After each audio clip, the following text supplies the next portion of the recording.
Hi, just want to give you a really quick introduction to my game once more. I designed it for the Postcards from the Front design jam put on by Hissy Cat Studios. You can download the game for free.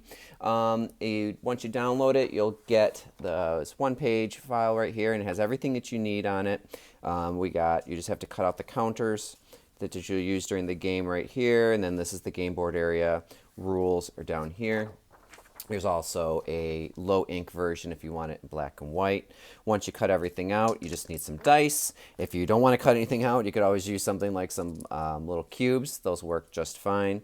You have some aerial units, ground units. These are your planes, and then these are the markers to see where you are on the board.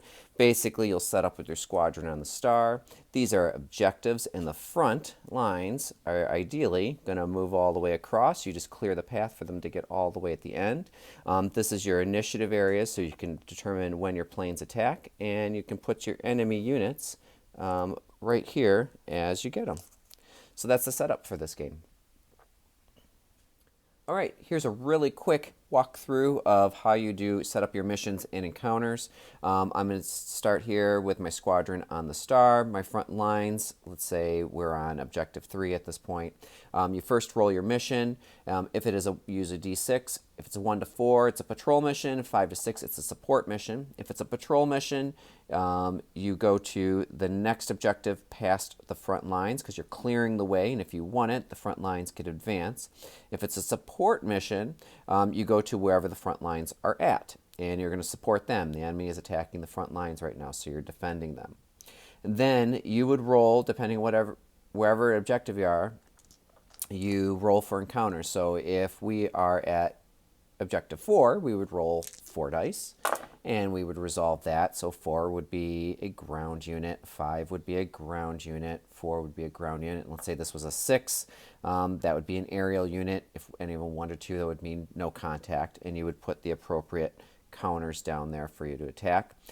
If it's a support mission, though, it's a little bit different since the enemy is definitely attacking there. There's a +2 on all those die rolls. So if the front lines were on objective 3, I would roll 3 dice, and each die would get a +2. So this 3 would become, +2 would become a 5, so that would mean 1 ground unit. 1 plus 2 would become a 3, so that's a second ground unit, and a 5 plus 2 would become a 7, which would give us an aerial unit. So in this case, we'd have 2 ground units and an aerial unit attacking the front line, and then you would just resolve combat. All right, let's talk about combat and playing once more. So let's say I'm doing a support mission right now to the front lines. I've already rolled my encounters. I got a ground unit and 2 aerial units, right? So I just set them here just so that I know about them. Now I'd have to decide my initiative on each of my planes. So I got my 4 planes here. When do I want them to attack? So we got quite a bit here. We want to hopefully take somebody out early so that they can't attack us as much, but we'll see what we can do.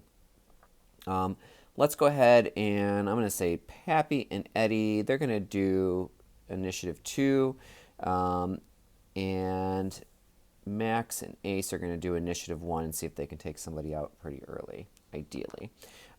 So they're going to attack, let's say Max and Ace, they can attack separately or they can attack together. If they attack together, you get a +1 for each plane on a die roll that's attacking the same unit. So let's say Max and Ace are going to attack this ground unit.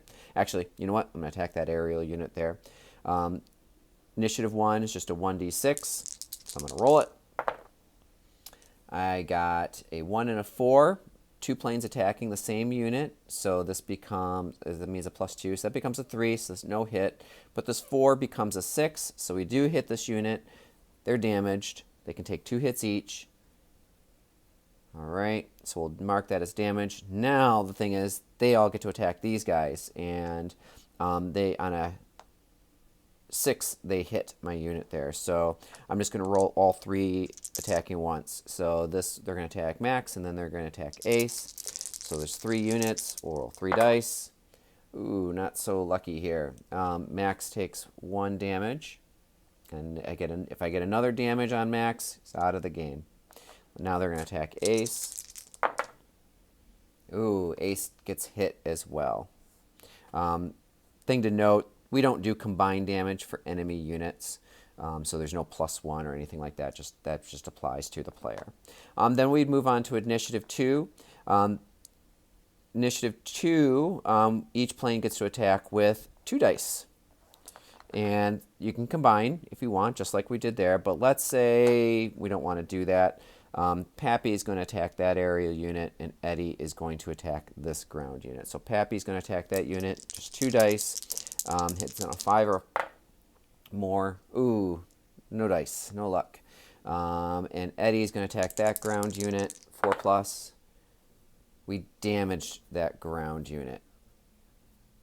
Now we just do the same thing we did before.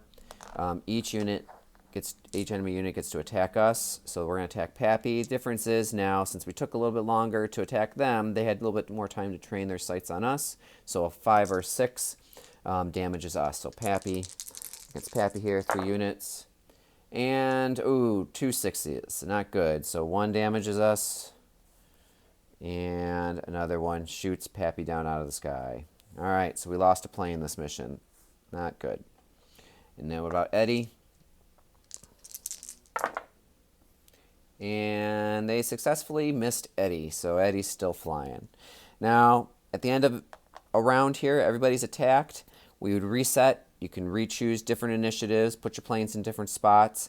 But this isn't looking too good for us. So I'm going to decide actually to send all my planes back home. The unfortunate thing, though, in doing that is we did not successfully defend the front lines, and they get to push us back 1. And so we live to fight another day. Maybe that's the best thing in this particular case, but they are pushing us back. And if they push us all the way back to here, so if we lose that 1, we lost the game, right? So if you lose all your planes, or the front lines get pushed all the way back to the star here, back to your base, you've lost the game. So hopefully you can continue to push them all the way to here and win.